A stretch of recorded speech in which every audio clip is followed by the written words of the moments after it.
talk about in this live from two special exhibitions that opened last week. The first one, of course, being our annual Christmas tree exhibition, open now through January 5th of 2025. And then a new special military exhibition called Eyes of Freedom, which opened on Friday, and it closes on December 8th, 2024. Now, as always, we want to engage with you. So whether you're watching live on YouTube or Facebook, please go to that comment box section right now. Put in your name and where you're watching from so I can say hello.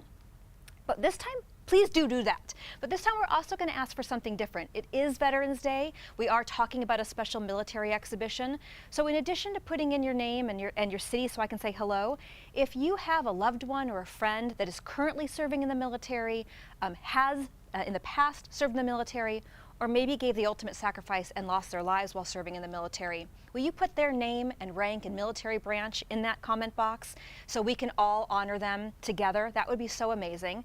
And as you know, if you do watch these, normally I go to the screens every about minute or two, but for reasons you'll learn in a little bit because we have to move, I'm not going to be going to the screens for probably about 10 minutes. So you've got plenty of time, and then once I go to the screens, I'll go multiple times. So again, your name and where you're watching so I can say hi, or the name and rank and military branch of a loved one.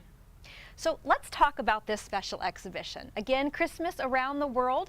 It is 26 trees, each representing one of the 26 countries President Reagan visited while in office. As you can see through the use of ornaments and lights and decorations, each tree is truly a magnificent piece of art. Decorations are bright and colorful and festive for the Caribbean countries. They cover crystals for the Nordic countries, and they're more traditional for England and other European countries. Now, in addition to the main 26 trees here, we have other items on display as well. For example, we have a Reagan White House tree, which represents the tree that the Reagans decorated while in the White House every year. It's adorned with Reagan red ribbons as well as hand-blown glass ornaments. Now, we also have menorahs that were gifted to President Reagan while he was in office. And our special featured tree, which we do have every year, is called the Gold Star Family Memorial Tree. And I want to take a second to really highlight this tree. When you come visit this exhibition, all the trees are in one big area for you to enjoy. But the Gold Star Family Memorial Tree is not in this gallery that I'm standing in now. It's actually right at our main lobby. And the reason why it's at our main lobby is we want to make sure you can see this specific tree for free without having to pay admission. So if you just want to come to the Reagan Library and you just want to see the Gold Star Memorial Tree, simply come into the lobby and you can do that. Now, for those of you who don't know, a Gold Star member is someone who has lost a loved one while that loved one served in the U.S. military. And what makes the Gold Star Memorial Tree so unique is that we invite you, if you have sacrificed a loved one, and of course we are so sorry, but bring that loved one in a photo to the Reagan Library and bring it up to the front desk where you would normally buy a ticket, and tell them you'd like to add your loved one to our tree. And they will give you an ornament where you will place the photo in the ornament, and you'll write their name. That ornament goes into the Gold Star tree, and every year we do this exhibition, which is every year, that ornament goes back up with the tree so that your loved one can always be honored and can never be forgotten. As a side note, you're also welcome just to bring your own ornament from home. You don't have to make one here, but in case you don't have an ornament at home, you can make one here.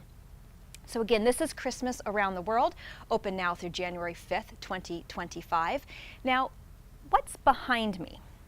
Behind me is Santa's den, and Santa visits every Friday and Saturday and Sunday. He's also here the entire week leading into Christmas, and you can come and get your photo taken here with Santa, your family photo, your holiday portrait. There is no cost to get your photo taken. If you choose to buy the photo, of course, you have to pay to buy the photo, but free to actually take it.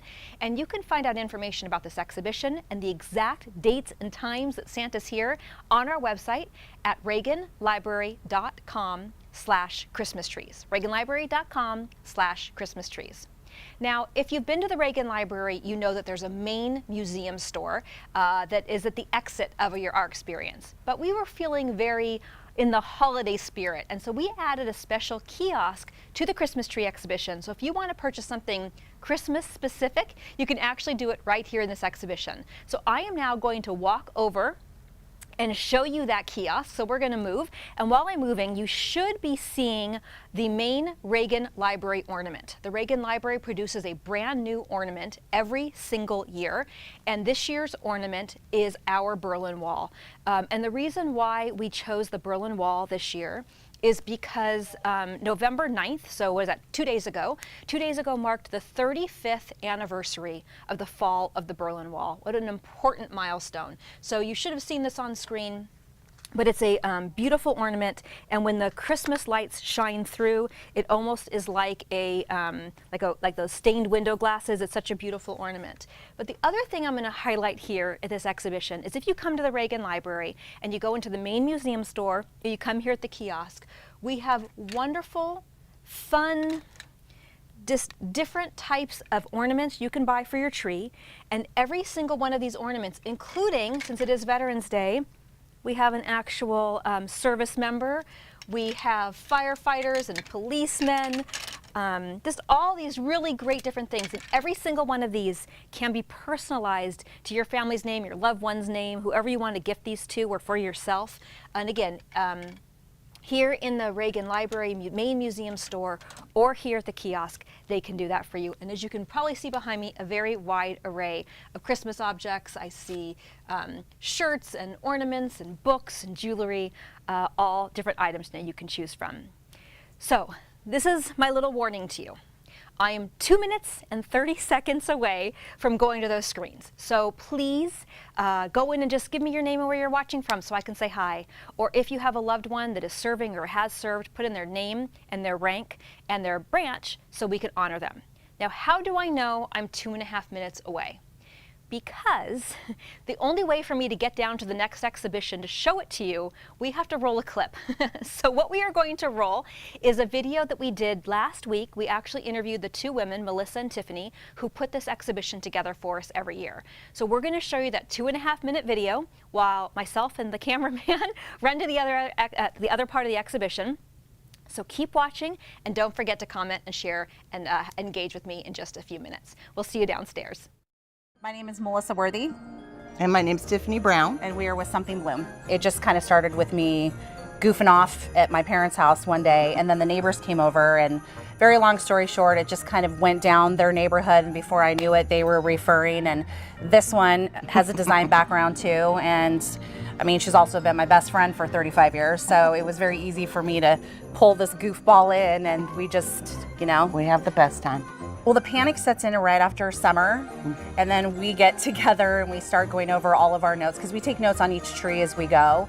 So we go through each file and kind of look at, okay, this is what we did, what do we want to do, and then start kind of documenting our ideas as we go. We never want the trees to look the same, and this is our second year in a row doing countries, so we don't want people coming back and being like, oh, that looks exactly, no, it won't look exactly the same. No. In addition to the 26 trees, we also do the 30-foot Air Force One tree. She makes me go on the lift. We have to get inside of it, like 4 of us, and 4 people on the outside, so we can fluff, and then somebody can spin it on the inside, and then there's somebody on the lift to fluff the top. So just fluffing alone's about 2.5 hours. People crawl in and out of this giant tree. See 'em peeking. We've like cried laughing before. It's so funny. This year, my favorite tree is Switzerland's. It is got a ton of personality in it, textures, colors, which always makes it really fun and challenging to do a tree. So I think I've got a crush on Switzerland this year for sure. You always have a crush on Switzerland. I do. Granada here is turning out to be something different. Granada is beachy, and I'm a beachy girl, so I like it. I think the most difficult tree here is definitely the Gold Star tree due to what it symbolizes. Loss of military is a very big deal. So getting up there, you know, we really want to showcase what this tree is, what it means. It's an emotional tree. I'm emotional already. It's gorgeous, and it's definitely a showpiece when you walk in, but the meaning behind it it's a big one. The most fun reaction I had was a couple years ago. I had brought my mom, some of my family, and we were up looking at some of the trees, and a woman was over by Canada, And she it was really cute. She's like, they just hit it all. They got it all. They got all the fun, the slopes, the this and the that. Apparently she was really outdoorsy, so she loved the concept of that tree, but it was just really cute to And we hear love her. it when somebody's actually from that country and they're like, wow, they really nailed that. We do our best. We try. We try to research. So we're back. I hope you enjoyed that little video with Melissa and Tiffany as much as we did. Trying to go to the screens. I promised you I'd go to the screens, and we're having some technical difficulties. So I got a thumbs up from Jen Jen. Thank you, Jen Jen. There has to be someone out there watching who has a loved one who is serving, has served, or even perhaps gave of their life and gave the ultimate sacrifice. I'd love to start seeing those servicemen and women's names, ranks, and military branch so we can say hello. It looks like it's Facebook that we're having an issue with. So if you can comment on YouTube, I will be able to see it. We will get this Facebook one up. We're going to keep trying. So I will go back to it again in a second, but please do keep trying. We're going to go back to it in about a minute. And we can always go on my phone if they can't get it up on the computer. So we'll try that again in a minute. Okay, so now, where am I? I am downstairs, one floor below the Christmas tree exhibition, standing in front of an extraordinary exhibition with an extraordinary message. Behind me, you are seeing part of an exhibition called Eyes of Freedom. It is open now through December 8th, 2024. And Eyes of Freedom is a traveling exhibition dedicated to honoring the service and sacrifice to those who answer our nation's call. Now, what exactly is this exhibition? To tell you that, we need to actually go back to 2005. And there was a reserve unit out of Ohio called the Lima Company. And they were actually deployed to Iraq in spring of 2005. They joined a larger battalion. And between May and August of that year, between May and August of 2005, 23 members of Lima Company were killed in action, 22 Marines and 1 Navy corpsman. Just a tragic amount, all hit this small town in Ohio.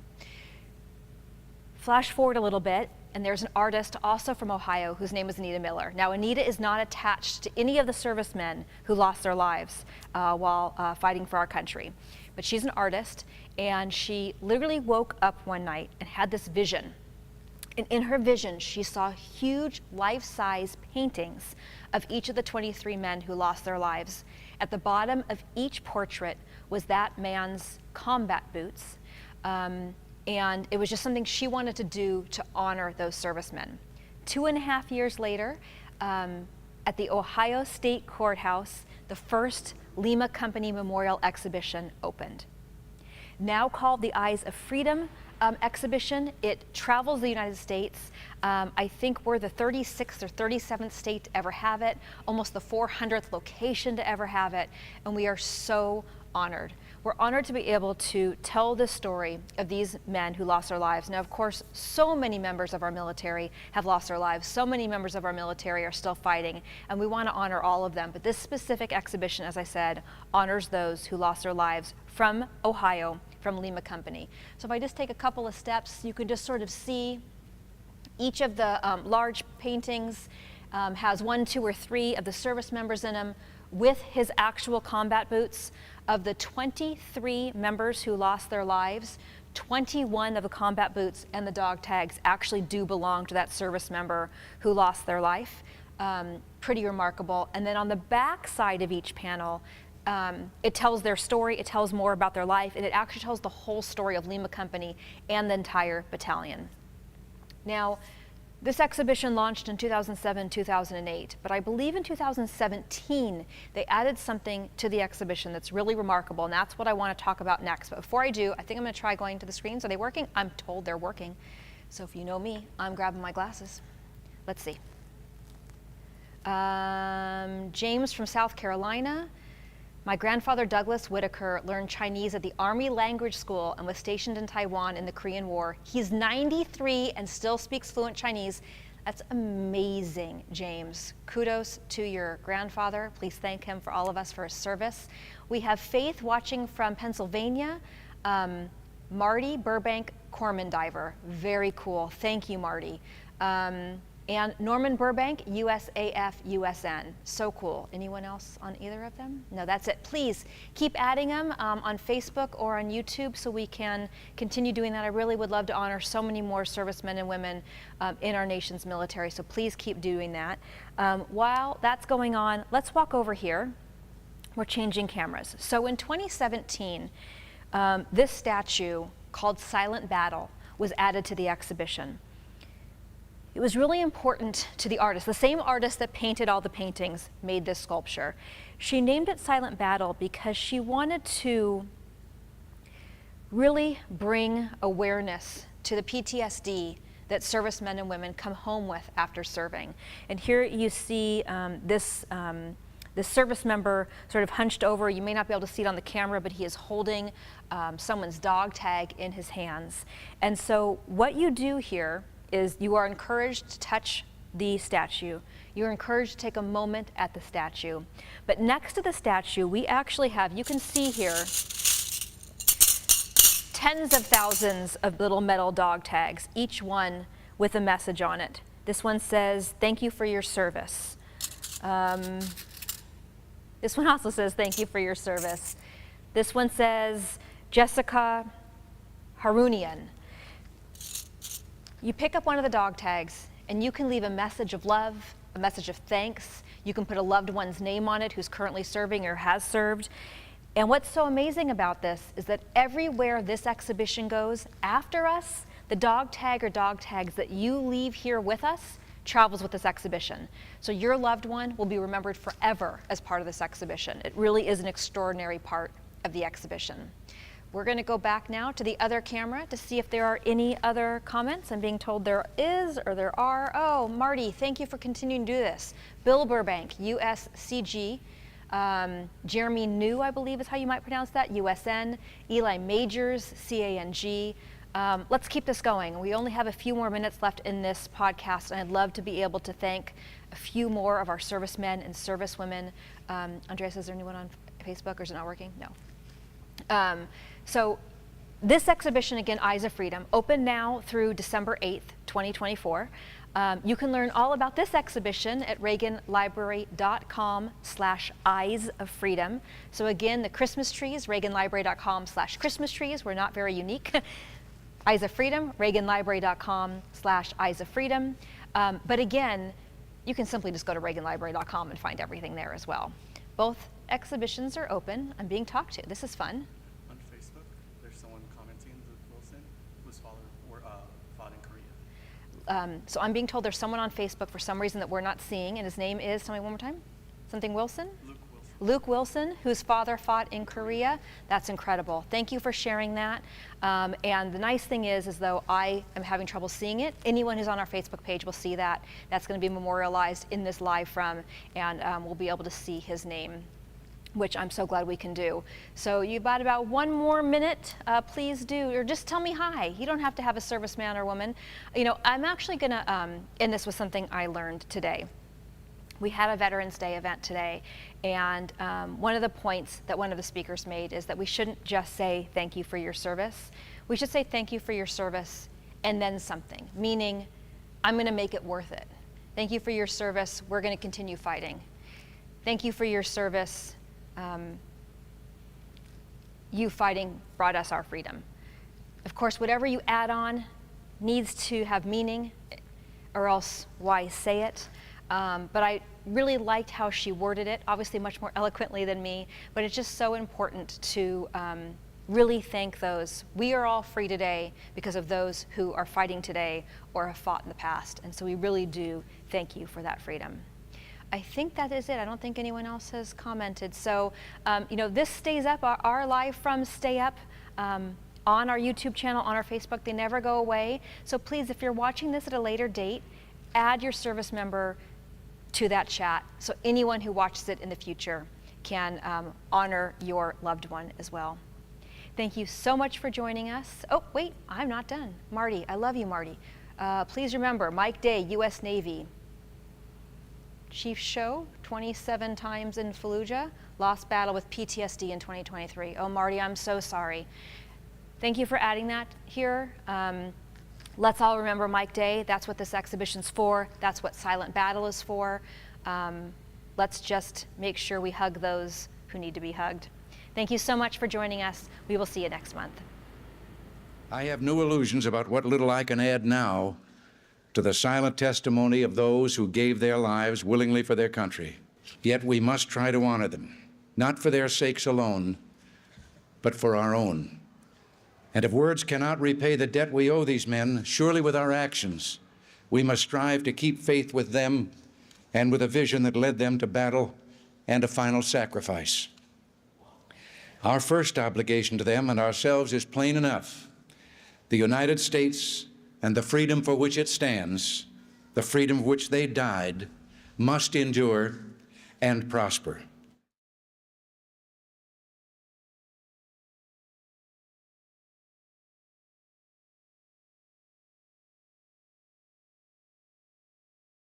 I was Army and I served in 1986 to 1996.